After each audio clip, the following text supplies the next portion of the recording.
Well, the Victorian government has pulled its request for army troops to assist with the testing blitz as the state grapples to control the spike in coronavirus cases. The Premier has come under heavy criticism over its handling of COVID cases. Victorian Liberal MP James Newbury says the state government has lost control. He joins me now from Brighton. James, thanks for joining us tonight. You say the government has lost control. I think a lot of people would agree with you, James. This isn't just a problem for Victoria now. I think that people across Australia need to be worried because we've got a rogue Premier. And this rogue Premier is going to have an impact on the economy in this state, which will drag down the rest of the nation. And the health issues that happen in this state have an impact across the rest of the country as well. So this Premier has absolutely shown that he's a rogue Premier, and Australians need to worry.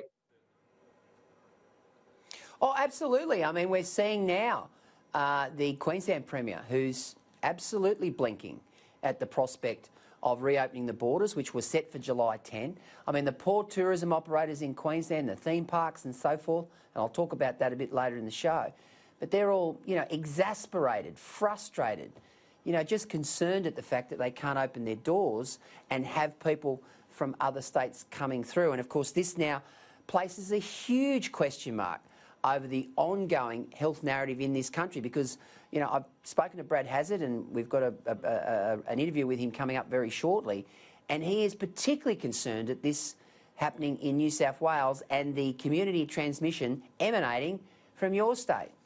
Yeah, and it's actually a really, really valid concern.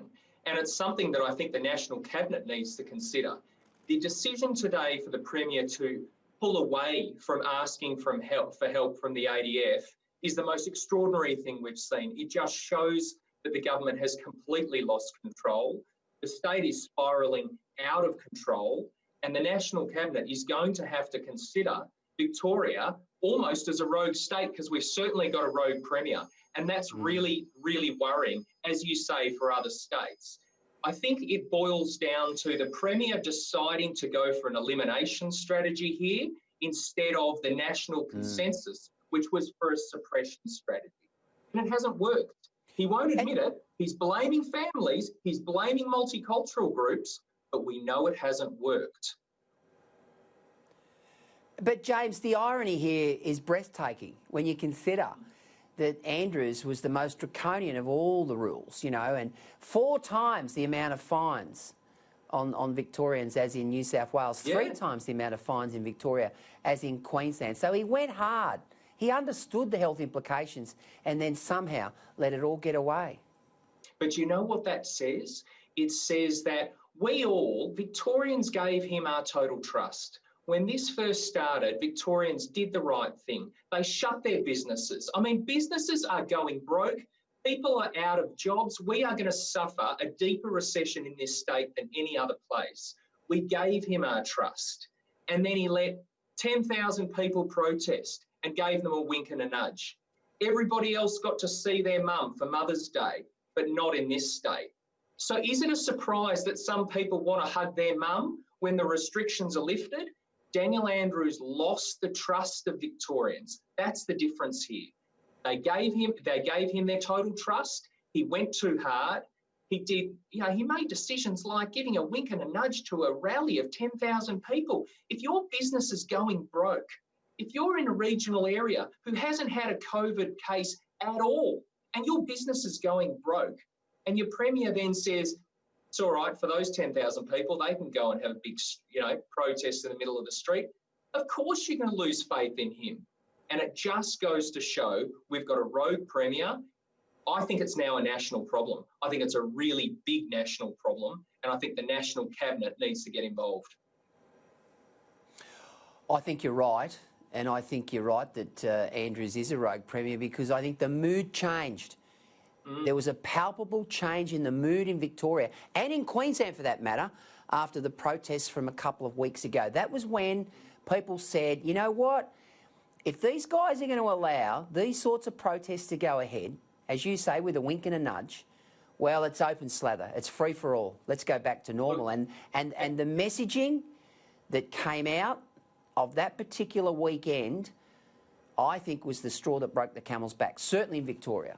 Couldn't agree with you more. And if you go back to the Premier's social media, he's trying to rewrite history now, but he posted about the issue before the protest. That was his wink. That was his nudge to these people to say, I'm with you. I support you. We have the New South Wales Premier who went uphill and down dale to make it clear that her government did not support it. This was not a time to behave in that way.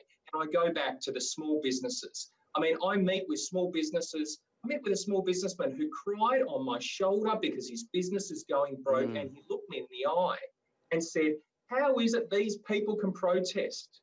And, you know, everyday mums and dads say, why couldn't I spend time with my family on Mother's Day?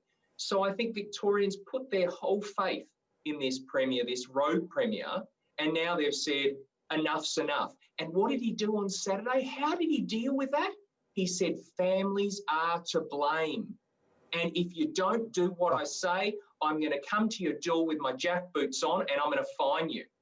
It scared the life out of me to hear him say, families are to blame. And then the messaging earlier this week is multicultural groups don't understand. It's extraordinary. His behaviour, I think, is a worry. I think it's a national worry, and it just goes to prove that he's a rogue Premier.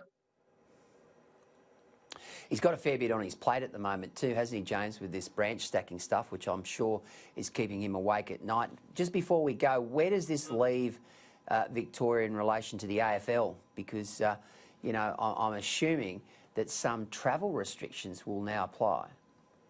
Can you believe we're having a conversation about moving the grand final? Can you believe we're having a conversation about moving Melbourne Storm to Brisbane? I mean, we're going to be the Melbourne-Brisbane Storm. It's extraordinary to think that these are the conversations these organisations are having right now because our strategy was wrong. And we've got to not rewrite history. We've got to make it really, really clear. The government adopted a different strategy to the rest of the nation, and it hasn't worked.